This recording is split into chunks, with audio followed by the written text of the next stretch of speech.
नमस्कार. आज आपण अक्षय तृतीयेनिमित्त विदर्भ स्पेशल गोडाचा पदार्थ म्हणजेच गुळाच्या पापड्या बनवणार आहोत. या पापड्या एकदा केल्यावर महिनाभर छान टिकतात. गुळाच्या पापड्या आपण सरळ सोपी पद्धत वापरून दाखवणार आहोत. म्हणून रेसिपी पूर्ण बघा आणि व्हिडिओला लाईक, शेअर आणि चॅनलला सबस्क्राईब करायला विसरू नका. नमस्कार. किचन गप्पा गोष्टीमध्ये आपले स्वागत आहे. चला तर आपण रेसिपीकडे वळूया. गुळाच्या पापडीसाठी लागणारे आपले साहित्य: ह्या वाटीने मी 2 वाट्या गव्हाचे पीठ घेतले. ह्याच वाटीच्या मापाने ह्यात 1 वाटी तांदळाचे पीठ, 1 वाटी चणा डाळीचे पीठ, 1 वाटी गूळ, छोट्या वाटीचा गूळ घेतलेला आहे, वेलची पूड, थोडे तीळ आणि चवीनुसार मीठ. हे बघा, गूळ मी पातेल्यामध्ये टाकून घेत आहे आणि ह्याच पातेल्यामध्ये आता गूळ 1 वाटी आहे, 2 वाट्या मी पाणी घालून घेणार आहे याच्यात. आणि हे गुळाचं पाणी मी थोडं गरम करून घेणार आहे. पाक नाही करायचा मला, फक्त गरम करून घ्यायचं आहे. हे बघा, गुळाचं पाणी करत आहे मी. आपल्याला पाक नाही करायचा, फक्त पाणी करून घ्यायचं गुळाचं, कारण गुळामध्ये खडे वगैरे असतात ना, त्याच्यामुळे. गुळाचे पाणी आपण गाळून घेऊया चाळणीने.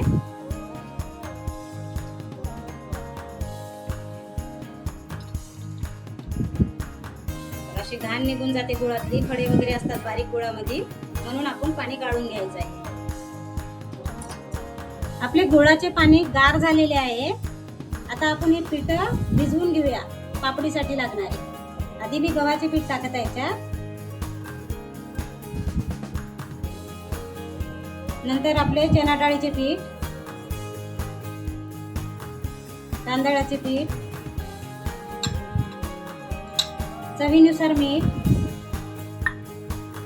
थोडी वेलची पावडर. वेलच्या पावडरीने काय आपल्या पापडीला छान चव येते. आणि तीळ. तीळ हे पापडीमध्ये छान दिसतात, म्हणून तीळ टाकायची. आता याला असं करून घ्यायचं आपण. आता मी तेल गरम करायला घेणार आहे. तेल मी गरम करून घेतलंय छान. तुम्ही तूप पण घेऊ शकता तेलाऐवजी. आणि तेल आपल्याला ह्यासाठी टाकायचं आहे की आपली पापडी छान कुरकुरीत व्हावी ह्यासाठी, आणि चांगली 1 महिना टिकावी. आपल्याला कडकपणा त्याच्यात राहायला पाहिजे, खस्तापणा त्याच्यात राहायला पाहिजे. त्यासाठी आपण तेल टाकलेलं आहे.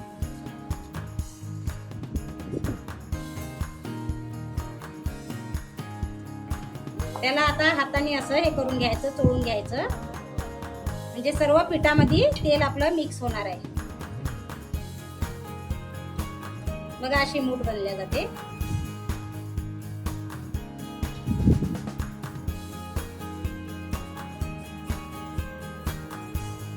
आणि आता एक गुळाचं पाणी केलं आपण, याने मळून घ्यायचं आहे. हे आपल्या गुळाच्या गोड पापड्या करत आहोत आपण.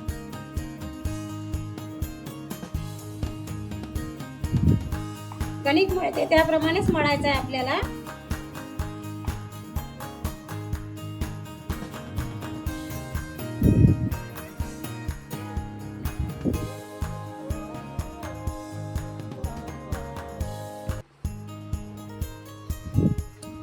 पण गोळा जास्त घट्ट नाही करायचा हा, कारण हे गुळाने नाही का घट्टपणा जास्त येतो, त्याच्यामुळे जरा सैलसर ठेवायचा आहे गोळा.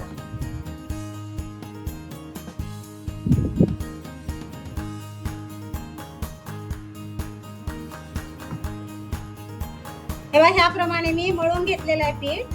सैलसर जरा घट्ट केल्यानं गुळ असते ना त्याच्यामुळे ते लवकर घट्टपणा येतो त्याला. त्याच्यामुळे आता हे 5 मिनिटासाठी आपण झाकून ठेवून देऊया.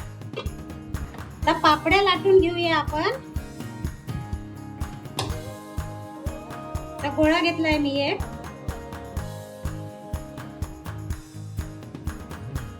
एवढा गोळा घेतलेला आहे. तर थोडी कणिक लावून घेते याला.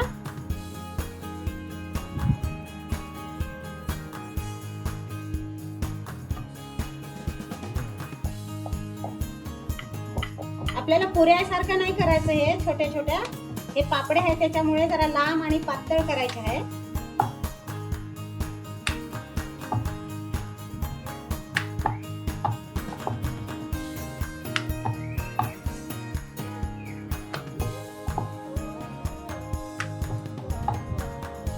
बघा अशा पातळ केलेल्या आहे मी. जर अशा गोल नसेल तर मग एक भांडं घ्यायचं आपल्याला असं आणि असं करून घ्यायचं एकसारख्या जर करायचे असेल तर. पण मी भांड्याने नाही करणार, मी अशाच लाटून घेणार आहे. तर याच्यात ठेवून देते. ह्याप्रमाणेच मी सर्व पापड्या आपल्या लाटून घेणार आहे. हे बघा त्याप्रमाणे मी सर्व आपल्या पापड्या लाटून घेतलेल्या आहेत. बघा छान पातळ लाटलेल्या अशा. आता ह्या आपण तळून घेणार आहे.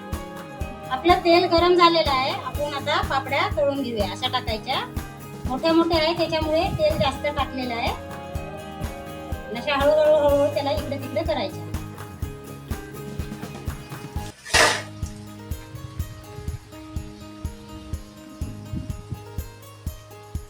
ह्या आपल्या गुळाच्या पापड्या आपण अक्षय तृतीयेच्या दिवशी जे चिंचोणी करतो ना चिचाची, त्याच्यासोबत पण खाऊ शकतात आणि आंब्याच्या रसासोबत पण खाऊ शकतात. मी चिंचोणीची पण रेसिपी दाखवणार आहे. अक्षय तृतीयानिमित्त सगळ्या रेसिपी दाखवणार आहे मी. साटोळ्या पण दाखवणार आहे. विदर्भातले जे असतील त्यांना नक्की माहित असणार, म्हणून चॅनलला सबस्क्राईब करून ठेवा आणि लाईक आणि शेअर करा आणि असेच माझे व्हिडिओ बघत राहा.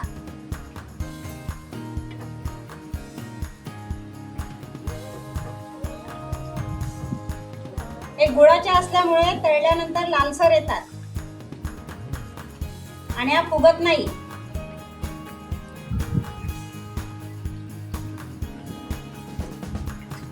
हे बघा झाली आपली पापडी, छान तळल्या गेलेली आहे. बघा एकदम छान कलर आलेला आहे त्याला आणि तीळ पण आपले छान दिसत आहे त्याच्यावर. आता हे मी याच्यात ठेवून घेते.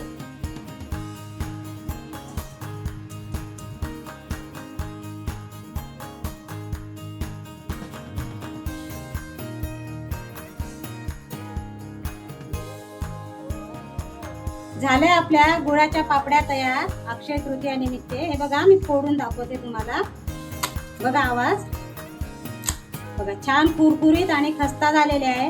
ह्या पापड्या एकदम गार झाल्यानंतरच डब्यात भरून ठेवायच्या. गरम गरम जर डब्यात भरून ठेवल्या तर त्या मऊ पडतात. झाल्या आपल्या गुळाच्या पापड्या अक्षय तृतीयानिमित्त तयार. ह्या पापड्या मऊ पडू नये म्हणून छान पॅक बंद डब्यामध्ये पूर्ण गार झाल्यानंतरच ठेवायचे आहे.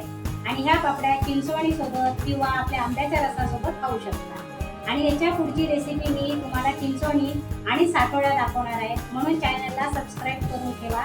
व्हिडिओला लाईक करा, शेअर करा आणि याच्या आधीचे पण मी व्हिडिओज टाकलेले आहेत ते पण व्हिडिओज बघा. धन्यवाद.